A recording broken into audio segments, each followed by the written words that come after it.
Imagínese vivir en una época en la que bañarse no era una rutina diaria, sino un lujo poco común que la gente hacía lo imposible por experimentar.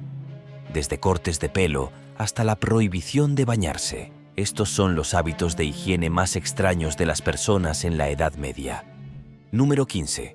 Cortes de pelo y vello corporal.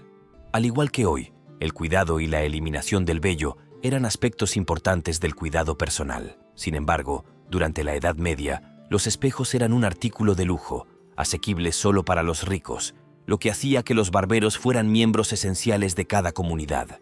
Los hombres, especialmente los que trabajaban, visitaban a los barberos con frecuencia para afeitarse la cara.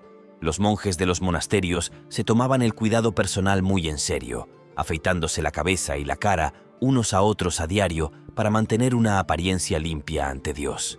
Las infestaciones de piojos eran rampantes, por lo que lavarse la cabeza era crucial. En algunas épocas se utilizaban mezclas alcalinas de lejía y sal como champú primitivo, aunque en otras se creía que lavarse el pelo con frecuencia causaba problemas de salud y caída del cabello en las mujeres. La depilación facial se puso de moda durante el reinado de la reina Isabel, cuando la reina popularizó las cejas con forma y las frentes altas, como las celebridades de la actualidad. La realeza marcó tendencias de belleza y las mujeres comenzaron a usar ungüentos depilatorios como el aceite de nuez para dar forma a sus líneas capilares, a veces moviéndolas hacia atrás más de 1 pulgada. Una receta particularmente espantosa para la depilación implicaba una mezcla de arsénico mortal y cal viva, que puede haber hecho más daño que simplemente eliminar el vello. Pero esta no era la sustancia más extraña que la gente medieval se aplicaba a sus cuerpos. Número 14. La orina se usaba para todo. Sin productos de limpieza modernos, la gente de la Edad Media tuvo que ser creativa, a menudo de formas repugnantes. La orina humana, por ejemplo, se usaba ya en el Imperio Romano como detergente para la ropa debido a su contenido de amoníaco. Sorprendentemente, el amoníaco funcionaba bien para limpiar la ropa, aunque hoy suene repugnante. Sin embargo, la orina no solo servía para lavar la ropa. La gente de la Edad Media le encontraba otros muchos usos que podían revolver el estómago. La orina se dejaba secar al aire, dejando atrás un polvo de amoníaco que se utilizaba para tareas como blanquear los dientes o limpiar la piel. Aunque estos métodos tenían cierta eficacia, los productos de higiene modernos son muy superiores y mucho menos desagradables. Uno de los usos más extraños de la orina era como antiséptico médico. En Inglaterra, los médicos reales creían en sus propiedades medicinales y la utilizaban para limpiar heridas. Los comerciantes de orina ganaban mucho dinero vendiendo muestras limpias a los médicos, y los boticarios vendían orina embotellada para diversos tratamientos médicos extraños. No hace falta decir que esta es una práctica medieval que es mejor dejar en el pasado. Número 13. Medicina. Cuando piensas en la medicina medieval, es probable que te vengan a la mente imágenes de la peste, médicos con sus inquietantes máscaras con pico. Estas máscaras estaban diseñadas para contener hierbas aromáticas, flores y especias, porque los médicos creían que los malos olores y el aire viciado eran las causas de las enfermedades. Esta creencia es de donde se originó el término malaria, que significa aire viciado. Pero los conceptos erróneos en la medicina medieval no empezaron con la peste negra. Mucho antes de eso, la práctica de la medicina se basaba en la teoría de los 4 humores: sangre, flema, bilis amarilla y bilis negra. Los médicos de la época creían que la buena salud dependía de mantener estos humores en perfecto equilibrio y que la enfermedad era causada por un desequilibrio. Esta creencia llevó a prácticas generalizadas como la sangría y el uso de sanguijuelas para eliminar el exceso de sangre y restablecer el equilibrio, aunque ahora sabemos que estos tratamientos a menudo hacían más daño que bien. Sin embargo, no todos los consejos médicos medievales eran erróneos. Los textos de la época también recomendaban dormir lo suficiente, hacer ejercicio y llevar una dieta saludable, que todavía hoy se consideran buenas prácticas. Número 12. Cirugía.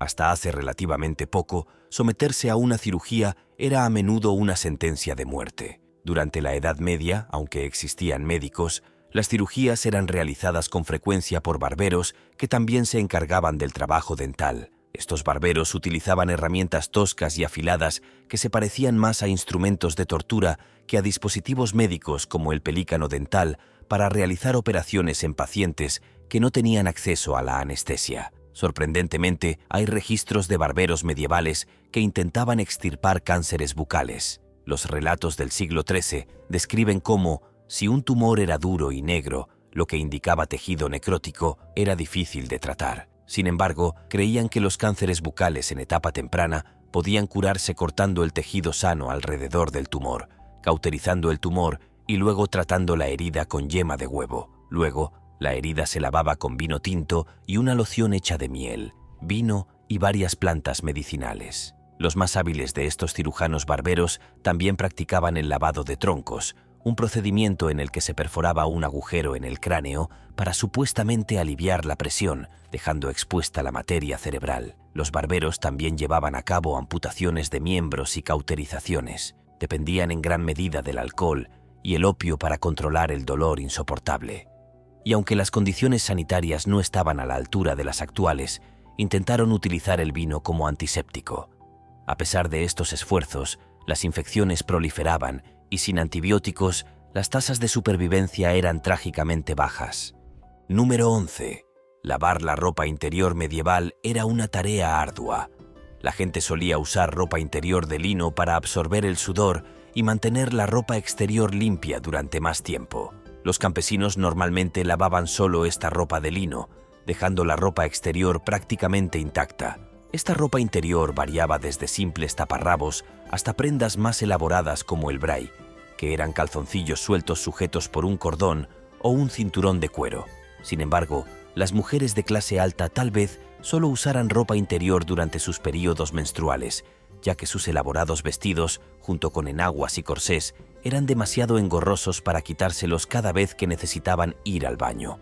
Durante la menstruación, las mujeres usaban taparrabos ajustados para sujetar compresas hechas de algodón o musgo.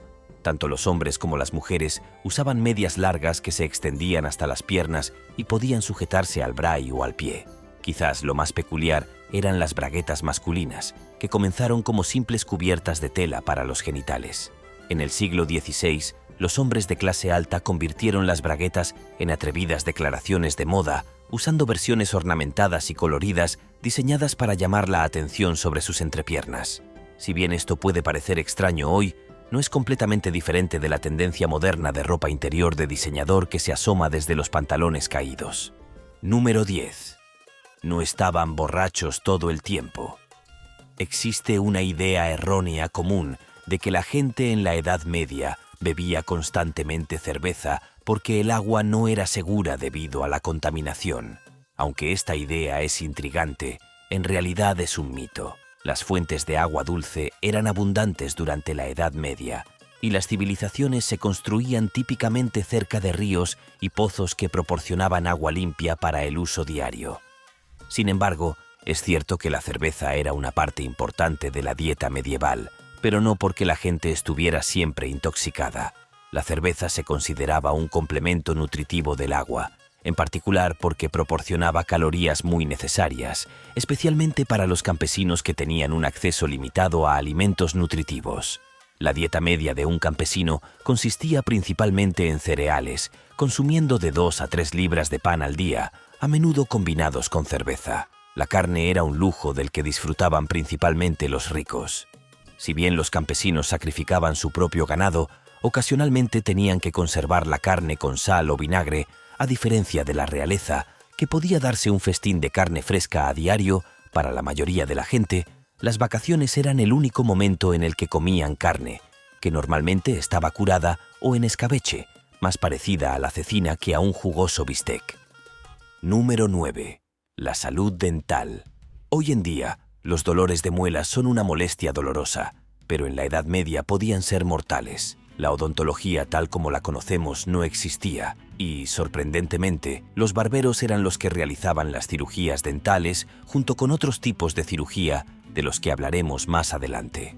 Debido al riesgo de infección por encías sangrantes y llagas, se prefería la atención dental no invasiva. La gente se limpiaba los dientes con ramitas, algunas de las cuales tenían propiedades antibacterianas naturales, o con paños de lino o lana recubiertos con pastas hechas con ingredientes exfoliantes como la sal. Estas pastas se usaban para eliminar la suciedad y lo que la gente medieval creía que eran gusanos de los dientes que causaban problemas dentales si no se limpiaban cada mañana. Los remedios a base de hierbas se usaban comúnmente para tratar los problemas dentales y a menudo se prescribían sangrías para aliviar el dolor. En casos graves, los barberos extraían los dientes, pero sin anestesia.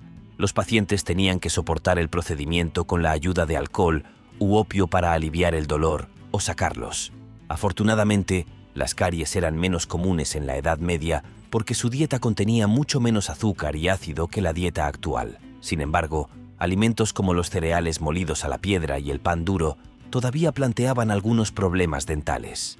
Además de los desafíos que planteaba la dieta y la naturaleza rudimentaria del cuidado dental, también había supersticiones y conceptos erróneos que influían en la forma en que las personas trataban los problemas dentales. Por ejemplo, muchos creían que los dolores de muelas eran causados por espíritus malignos o eran un castigo divino por los pecados. Esta creencia dio lugar a algunos tratamientos poco convencionales, como recitar oraciones, aplicar amuletos o incluso quemar hierbas cerca de la zona afectada para ahuyentar el supuesto mal.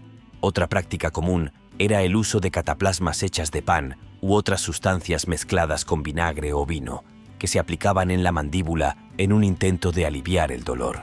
Las extracciones dentales solían ser el último recurso debido al dolor insoportable que implicaban, pero no eran el único procedimiento invasivo. Algunos registros sugieren que la gente intentaba perforar los dientes para liberar la presión de los abscesos, un procedimiento que sin duda era agonizante sin los anestésicos modernos. A pesar de la ausencia de cuidados dentales avanzados, la gente medieval comprendía hasta cierto punto la importancia de la higiene bucal, como lo demuestran sus esfuerzos por limpiarse los dientes y evitar los alimentos que podían causar caries. Sin embargo, la combinación de un conocimiento médico limitado, la ausencia de analgésicos efectivos y la prevalencia de supersticiones hicieron que el cuidado dental en la Edad Media fuera una experiencia desgarradora para muchas. Número 8. La higiene femenina. Incluso en los tiempos modernos, la menstruación es un desafío, pero para las mujeres de la Edad Media era mucho más difícil. Sin acceso a los productos sanitarios actuales, como compresas o tampones, las mujeres tenían que controlar sus periodos con métodos rudimentarios. O bien sangraban libremente, o utilizaban materiales improvisados como trapos, telas o incluso ramitas y hojas para absorber la sangre menstrual. El algodón era la opción preferida sobre la lana porque absorbía el líquido mientras que la lana lo repelía, lo que lo hacía menos eficaz. Algunas mujeres incluso envolvían algodón alrededor de ramitas para crear tampones improvisados. Una de las prácticas más sorprendentes era el uso de un paño menstrual. La sociedad de la Edad Media ignoraba en gran medida las necesidades de las mujeres que menstruaban, ya que consideraban sus períodos como un castigo divino por el pecado de Eva en el jardín del Edén. A pesar de esto, las mujeres se apoyaban entre sí y creaban remedios a base de hierbas para aliviar los calambres y el dolor. Las mujeres de esa época tenían menos períodos que hoy, principalmente debido a la mala nutrición, especialmente los bajos niveles de hierro, ya que la carne era un lujo raro y sus vidas físicamente exigentes se pasaban en trabajos manuales. Además, las mujeres tenían más hijos y muchas amamantaban a los bebés de las demás, lo que reducía aún más la frecuencia de la menstruación. Este duro estilo de vida también condujo a una menopausia más temprana, que generalmente comenzaba a fines de los años 30. Si bien la menstruación moderna no es nada fácil, está claro que las mujeres de hace 1000 años lo tenían mucho peor. Número 7. No dejes que las chinches te piquen. Todo el mundo necesita dormir, pero en la Edad Media, lograr un descanso nocturno reparador era un desafío formidable, mientras que en la actualidad la mayoría de las personas disfrutan de colchones confortables y ropa de cama suave. Los habitantes medievales se veían obligados a conformarse con lechos rústicos y poco higiénicos. Las camas de la época estaban rellenas de paja, un material que, si bien ofrecía cierta flexibilidad, resultaba áspero al tacto y presentaba un inconveniente significativo: su tendencia a atraer una variedad de alimañas e insectos indeseados. La ropa de cama de paja, que rara vez se reemplazaba debido a las limitaciones económicas y prácticas de la época, se convertía rápidamente en un refugio ideal para una plétora de plagas molestas: pulgas, piojos, chinches y otros parásitos encontraban en estos lechos un hogar acogedor, transformando el acto de dormir en una experiencia frecuentemente interrumpida por picaduras y molestias. De hecho, ser picado mientras se dormía era una ocurrencia tan común que se consideraba una parte inevitable de la vida cotidiana, tan normal como respirar o comer. Para combatir esta incomodidad persistente, los habitantes medievales desarrollaron una rutina matutina específica. Cada mañana, nada más despertar, se apresuraban a lavarse minuciosamente la cara y la cabeza con agua almacenada en palanganas dentro de la casa. Este ritual no era meramente una cuestión de higiene general, sino un intento desesperado por desalojar los parásitos que inevitablemente se habían instalado en su piel y cabello durante la noche. La esperanza era que este lavado diligente pudiera proporcionar al menos un breve respiro de la plaga constante de insectos. La gente medieval combatía las plagas en sus camas con métodos naturales. Usaban hierbas aromáticas como albahaca, manzanilla, lavanda y menta, mezclándolas con la paja de sus colchones para repeler insectos. Aunque ofrecían algo de alivio, estas soluciones tenían una eficacia limitada. Esta lucha constante contra los parásitos nocturnos dejó su huella en nuestra cultura. El dicho «que duermas bien y que no te piquen las chinches», que hoy suena pintoresco, era en realidad un deseo sincero que reflejaba las preocupaciones cotidianas de nuestros antepasados al buscar un descanso nocturno. Número 6. Lavarse las manos. En la Edad Media, el trabajo al aire libre era predominante, lo que resultaba en una constante exposición de las manos a la suciedad y los gérmenes. La higiene de las manos se convirtió en una práctica fundamental, repetida varias veces a lo largo del día. Afortunadamente, esta rutina no requería grandes cantidades de agua, lo que facilitaba el transporte desde los pozos comunales hasta los hogares. Al despertar, era común que las personas se asearan utilizando una palangana llena de agua para lavar sus manos, rostro y dientes, estableciendo así un ritual matutino de limpieza. La importancia de la higiene de las manos se extendía más allá del aseo personal matutino. Era una práctica habitual lavarse las manos después de concluir las labores diarias, pero cobraba especial relevancia antes de las comidas. En una época donde los cubiertos eran poco comunes y las personas comían directamente con sus manos, la limpieza de estas se volvía crucial. La etiqueta social dictaba que las manos debían lavarse no solo antes y después de cada comida, sino también antes de disfrutar de una bebida post-comida, reflejando una conciencia rudimentaria pero efectiva de la importancia de la higiene en la prevención de enfermedades. Los métodos de lavado de manos en el siglo XIV revelaban una sofisticación sorprendente para la época.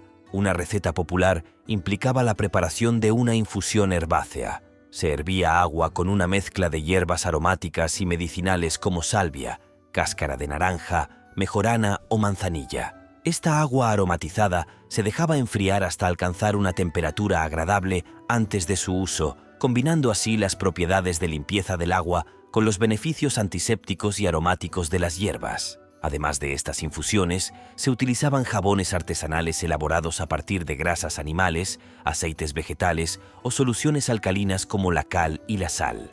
Estos jabones primitivos, aunque rudimentarios en comparación con los estándares modernos, proporcionaban una capa adicional de eficacia en la eliminación de suciedad y gérmenes, demostrando una comprensión intuitiva de la necesidad de agentes limpiadores más allá del agua pura.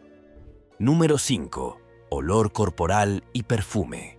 El cuerpo humano no tarda mucho en producir olores desagradables. Hoy en día, tenemos el beneficio de desodorantes, antitranspirantes y una variedad de perfumes. Sin embargo, la gente de la Edad Media tenía sus propios métodos únicos para lidiar con el olor corporal.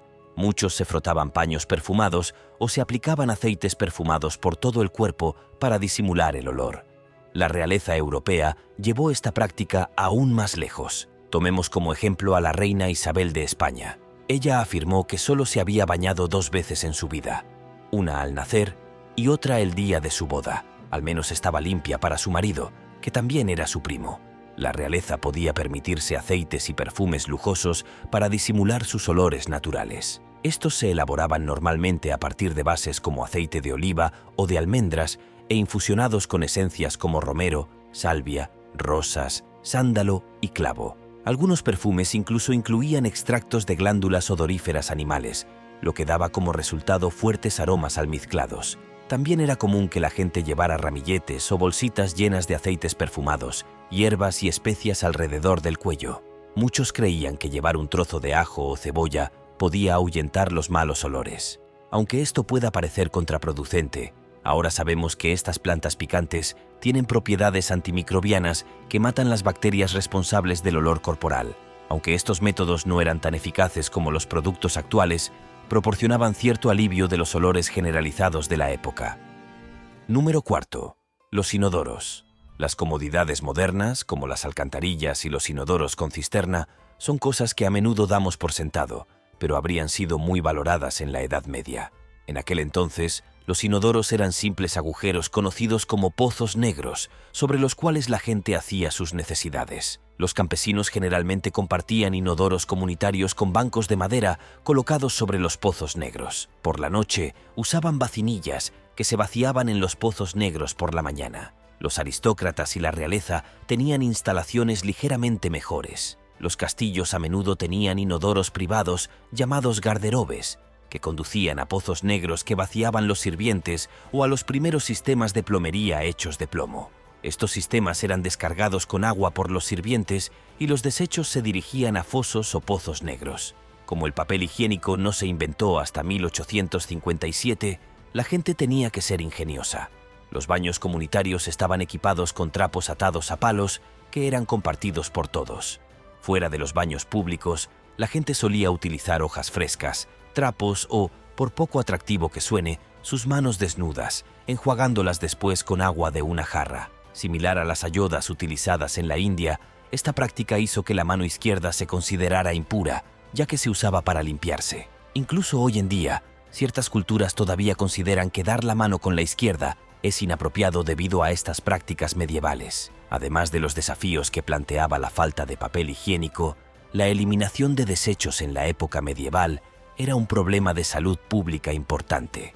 Los pozos negros abiertos a menudo se desbordaban, especialmente durante las fuertes lluvias, lo que hacía que los desechos se filtraran a las calles e incluso contaminaran las fuentes de agua cercanas. Esto contribuía a la propagación de enfermedades como el cólera y la disentería, que eran comunes en las ciudades medievales. El olor que emanaba de estos pozos negros era otro problema, ya que el hedor a menudo impregnaba barrios enteros. En las ciudades más grandes, en particular en lugares como Londres, la acumulación de desechos se volvió tan problemática que las autoridades locales finalmente establecieron regulaciones para gestionar la eliminación de desechos. Por ejemplo, en algunas áreas se convirtió en una práctica común contratar a agricultores de gong o recolectores de excrementos nocturnos para retirar los desechos de los pozos negros bajo la COVID de la oscuridad. Sin embargo, estas prácticas estaban lejos de ser infalibles y a menudo conducían a una mayor contaminación de los suministros de agua, ya que los desechos a veces se vertían en ríos u otros cuerpos de agua. Las limitaciones de los sistemas de saneamiento medievales resaltan el marcado contraste entre las comodidades modernas y las realidades a menudo duras de la vida en el pasado, lo que pone de relieve lo mucho que han avanzado las medidas de salud pública desde entonces. Número 3. Abordar los desechos. Incluso en la Edad Media, la gente entendía la importancia de mantener las aguas residuales separadas del agua potable y de limpieza para evitar enfermedades como el cólera, la disentería y la difteria. Sin embargo, las ciudades durante esta época eran famosas por su hedor abrumador, causado tanto por los desechos humanos como por los desechos de animales como caballos y ganado que vivían junto a los humanos. Cuando los pozos negros se llenaban, era crucial vaciarlos. Esta tarea estaba a cargo de trabajadores, conocidos como agricultores gong, quienes paleaban los desechos de los pozos negros durante la noche y los transportaban fuera de los límites de la ciudad. Desafortunadamente, estos desechos a menudo se filtraban en las aguas subterráneas o se vertían en los ríos río arriba, lo que provocaba graves brotes de enfermedades como la disentería. A lo largo de la Edad Media, los desechos animales fueron un problema particularmente acuciante, ya que los animales hacían sus necesidades donde quisieran, incluso en las calles de la ciudad. Este problema se volvió tan grave que a principios de la era victoriana se predijo que dentro de un siglo las calles de Londres estarían enterradas a varios pies de profundidad en estiércol de caballo. Afortunadamente, la invención de los automóviles evitó que esta situación de pesadilla se convirtiera en realidad.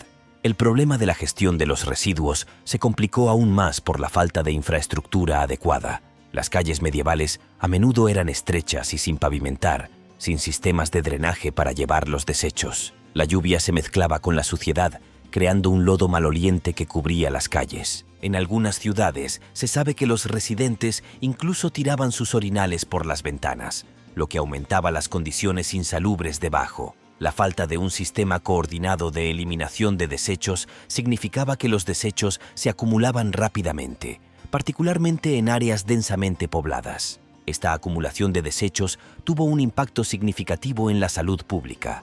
Las fuentes de agua contaminadas y las condiciones de vida insalubres eran caldo de cultivo para bacterias y otros patógenos. Las epidemias eran comunes y las enfermedades se propagaban rápidamente en los entornos urbanos abarrotados. La situación se agravaba en tiempos de guerra o hambruna, cuando los recursos escaseaban y la gestión de los residuos se volvía aún más difícil. A pesar de los conocimientos rudimentarios sobre saneamiento de la época, los métodos empleados eran insuficientes para evitar los problemas de salud generalizados que plagaban las ciudades medievales. Los esfuerzos para mejorar el saneamiento, como la construcción de letrinas públicas y el establecimiento de servicios de recogida de residuos, a menudo se limitaban a las zonas más ricas, dejando que los distritos más pobres sufrieran las peores condiciones. Estas desigualdades y el acceso al saneamiento contribuyeron a las divisiones sociales y económicas de la época, ya que las clases más ricas disfrutaban de entornos más limpios y saludables, mientras que los pobres soportaban la peor parte de las condiciones insalubres. Las luchas con la gestión de los residuos en la Edad Media ponen de relieve la importancia de una infraestructura adecuada y de medidas de salud pública, lecciones que siguen resonando hoy en día. Número 2. Se bañaban más de lo que crees. La Edad Media suele tener mala fama en lo que respecta a la higiene, ya que muchos creían que la gente medieval vivía en la suciedad y rara vez se bañaba. Sin embargo, esta percepción está lejos de ser precisa. Durante esta época, más del 80% de la población trabajaba al aire libre y, al igual que hoy, se sentían incómodos estando sucios y sudorosos, lo que llevaba a la mayoría de la gente a lavarse a diario. En algunas ciudades, los primeros sistemas utilizaban cisternas y la gravedad para proporcionar una forma rudimentaria de agua corriente. Sin embargo, para la mayoría, el agua se extraía de pozos utilizando pesados baldes. Como acarrear agua era laborioso, los campesinos solían reutilizar la misma agua durante varios días. Por lo general, se bañaban en medios barriles, vertiéndose agua fría sobre sí mismos desde una jarra, o podían llevar menos agua a casa y enjuagarse en ríos o lagos cercanos. Los nobles, por otro lado, eran más afortunados. Tenían sirvientes para calentar grandes baños utilizando combustible que los campesinos no podían permitirse. En los meses más fríos, cuando el agua caliente escaseaba, los campesinos podían renunciar por completo al baño para evitar la hipotermia. A pesar de estos desafíos, muchas ciudades contaban con baños públicos, similares a piscinas comunitarias, donde grandes grupos de personas podían bañarse juntas. Por ejemplo, Nuremberg contaba con 14 baños públicos durante este periodo. El jabón, aunque no era tan común como hoy, todavía se usaba. A diferencia de las barras aromáticas que usamos ahora, el jabón medieval era a menudo una sustancia blanda y pastosa hecha de potasa, grasa animal o productos químicos agresivos como la lejía. Aunque la gente de la Edad Media no era tan sucia como sugieren algunos mitos modernos, los rumores no surgieron de la nada. Número 1. La Iglesia prohibía bañarse. Aunque hemos abordado la idea errónea de que la gente de la Edad Media nunca se bañaba, hay más en esta historia. Este mito tiene cierta base de verdad y se originó a partir de una combinación de la postura temporal de la Iglesia Católica sobre el baño y el impacto devastador de la peste negra. El baño y los baños públicos eran prácticas comunes desde la antigüedad, pero con el paso de los siglos, las casas de baños se asociaron con la tentación y el comportamiento inmoral. Como resultado, la Iglesia implementó gradualmente políticas más estrictas sobre el baño, alegando que los baños públicos conducían a la promiscuidad, la pecaminosidad y la propagación de enfermedades. Aunque muchas personas siguieron visitando los baños públicos, algunas optaron por lavarse solo las manos, la cara, los pies y los dientes, evitando bañarse todo el cuerpo, especialmente a medida que avanzaba la Edad Media. Después de que la peste negra diezmara 2/3 de la población de Europa, la Iglesia reforzó su postura, argumentando que el baño era un conducto para la propagación de enfermedades. Esta creencia incluso ganó fuerza entre los profesionales médicos de la época.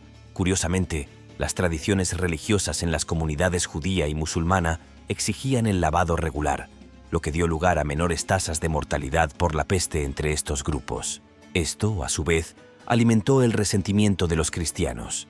Los nobles y la realeza tomaron en serio el consejo de la Iglesia, y algunas historias revelan su extrema adhesión. Por ejemplo, un embajador ruso en Francia informó que Luis XIV olía como un animal salvaje porque su médico le aconsejó que se bañara lo menos posible. Luis siguió este consejo tan estrictamente que afirmó haberse bañado solo 2 veces en toda su vida. Nos vemos en el próximo video.